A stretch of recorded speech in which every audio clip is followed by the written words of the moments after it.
PBS SoCal has released a new digital short series, Locationland, which explores both famous and forgotten film locations. It takes viewers around Southern California to places, for example, where the cult classic Plan 9 from Outer Space was filmed. It includes a number of directors or people that are just huge fans of the films that they're talking about. Let's listen to this from episode 2. The director, Joe Dante, reflecting on shooting at the Hollywood sign during his first film, Hollywood Boulevard, which he made in 1976. But this was a completely different Hollywood sign than what you're seeing here. This was the old Hollywood sign. It was made of metal. It was covered with graffiti.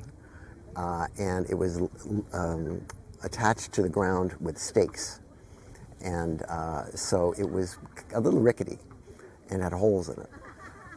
And it was probably a little dangerous, but the thing is that we had to go up on ropes because there was no particular way of getting up there other than climbing. And at the end of the movie, of course, I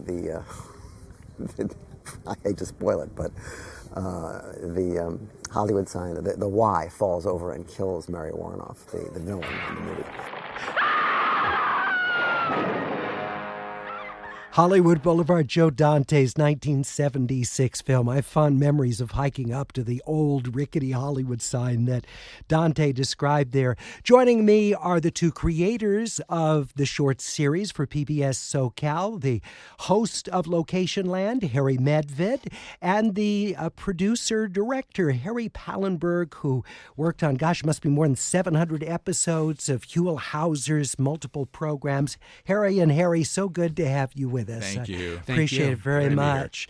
Mr. Medved, let me just start with you with the idea behind doing a short film series on these locations. Well, Larry, and thank you for having us back. I can't believe AirTalk has been on for 40 years. That is crazy to me. Yes. Because it seems like it was 20 years ago that we came in here and talked about the book I wrote with Bruce Akiyama, Hollywood Escapes, which is like the guide to where to vacation on location in Southern California. We're celebrating the rich history and the legacy that all the location managers brought to us, the folks who worked so hard to get the big screen images of the Golden State.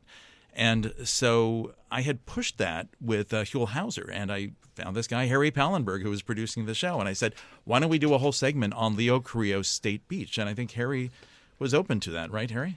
Absolutely. We loved it. So we went down there with Huell and Roger Corman, as it was called Corman Beach, or at least Roger called it Corman Beach. And that's where Harry and I met, and that show was one of our most popular, successful episodes. We always got so much mail and phone calls, actually real snail mail. Yeah. And Harry and I always talked about, like, hey, we should do a whole series based on this idea. And, took us many, many years, because that was 2009 when we did that. But now we've finally done it. And one of the guys who wanted to come down was Randall Kleiser, who directed Grease there. He couldn't make it that day, so we decided, well, we got to get Randall Kleiser. When we actually get this show on PBS called Locationland, this is the first guy we went to, was Randall Kleiser. And he's such a film history nerd. He loves this stuff that he actually went into the LA River with us and showed us all around the LA River where they shot Grease. Let's listen to this. This is the first episode of Locationland. Director Randall Kleiser reflecting on the shooting that famous car racing scene in the LA riverbed for Grease. I wanted the race to happen around the high school track, and we were going to put big floats, papier-mâché floats in the middle of the track that looked like the Ben-Hur structures. And that's where we had the Ben-Hur wheels crush the Grease lightning car. The studio said it was too expensive to build the floats and that they should come down to the LA River. And I thought, oh, that's terrible. I mean, I wanted to have that float thing. And I came down here and I saw how nice it is in Panavision. The widescreen with this place is perfect. And especially when we filmed it and I looked at it on the screen, I realized that it was a much better idea to come here than to do my original one. It's hard to think of the movie without that famous scene. It's so, and there have been many movies, of course, that have used the LA River beautifully. Repo Man being one of my favorites. The returns to the riverbed. Me too. Yeah, but that it's just such a common location. But of course, Grease with its huge success, just being a big. One of those things, Larry, that we love doing is discovering right underneath your nose a sense of cinematic deja vu, where you say, like, wait a minute, we just saw the 6th Street Tunnel when we're down there, and we said, like, where have we seen this before? And then we suddenly realize, oh my God, there's hundreds of movies. This is where the giant ants from Them emerged. Them, a great film. Yeah, real you see it gem. in Cleopatra Blank. Jones. Yeah. And so many films. You even see it in the background in Greece. So at some point, we'll do a whole episode on the 6th Street Tunnel itself. That's still underneath the new 6th Street Bridge. But that's the joy of living in Los Angeles, as heartbreaking as it's been with the fires. Yeah. Altadena and Pasadena and Palisades, and we did segments that we've actually filmed already in those areas, looking at the film history of Altadena, the film history of Palisades. I went to Palisades High School, and we are so inspired by the resilience of the film community. There's a whole project called Stay in LA, where people are trying to incentivize filmmakers to stay in Los Angeles and just to chase us tax incentives that all the other states and Canada are pushing down the industry's throat. We need to do more to keep production in Los Angeles, and so that's one of the reasons why we're doing the show now. That's why. Yeah, and our tagline is putting movies in their places. And if filming stays in LA, then we'll have thousands of more episodes to shoot because we need all this production to come back to our city. Harry Pallenberg, you have those many years of working with Huell on his various shows, and what are the things over the years of going into the community, these places, making connections that you might, in some sense, be bringing to Locationland? Yeah, I mean, all those connections were amazing. It helped us get up to the Hollywood sign, and because Huell did an episode on the Hollywood sign, so I mean, it's such a perk, a benefit to be able to literally stand next to the Hollywood sign as we did that episode, and which I love that. They don't leave it as available as they used to. No, you can't just walk up to it. You cannot. They're just like Will Gluck in that episode, which is available now, talks about what happens to you if you go up there. You will get arrested, and there will be police helicopters. But I love that first clip you played where Joe Dante talks about the Y crushing Mary Warnoff. And if you Google like the first movie that destroyed the Hollywood sign, everybody says it's Earthquake, and it's not really. It was Joe Dante beat him to Hollywood it. Boulevard. Yeah, but I will tell you, the Harry Pallenberg Huell Hauser connection helps us a lot, Larry. I'll bet. Gets us access. Well, he's so beloved, and both of them, yeah. And so just even getting to the San Fernando Pioneer Cemetery, so many people would like to see where Plan 9 from Outer Space was. At least the scenes with Bela Lugosi were shot, and the fact that you can't even get in there. It's only open like once a month, but they open up the place for Harry Pallenberg. Because it's called Pioneer Cemetery, they're not doing current burials there. No, I assume it's long, given the name, long closed. Yes, so. long closed, and a lot of people have like stolen all the headstones, so it looks quite different. But there's still some there, but. That's our next episode. It debuts on Monday on PBS SoCal Digital. But it's exciting for us because I thought, Plan 9 from Outer Space, this is a movie I made infamous way back when with the Golden Turkey Awards. Co-written by my brother Michael Medved. And I thought, like, who really wants to go back and look at the locations from Plan 9? And sure enough, Harry convinced me. Oh, I would totally love. Okay, yeah, I then can't you wait should to come with see us these. next time when we do part 2. It's great. And so, who did you use as your authority on that film? Well, we actually went to a guy named Dana Gould, who is a comedian and podcaster. He does Hanging with Dr. Z. He's hysterical. So he actually came with us. And of course, when I asked him, how did you find out about Plan 9 from Outer Space, I'm expecting he's going to say, the Golden Turkey Awards, book you wrote. He said, no, read it in Famous Monsters. Like, okay. But he also does live table reads of the script every Really? Halloween. Yes. Oh, that's so great. They sit around.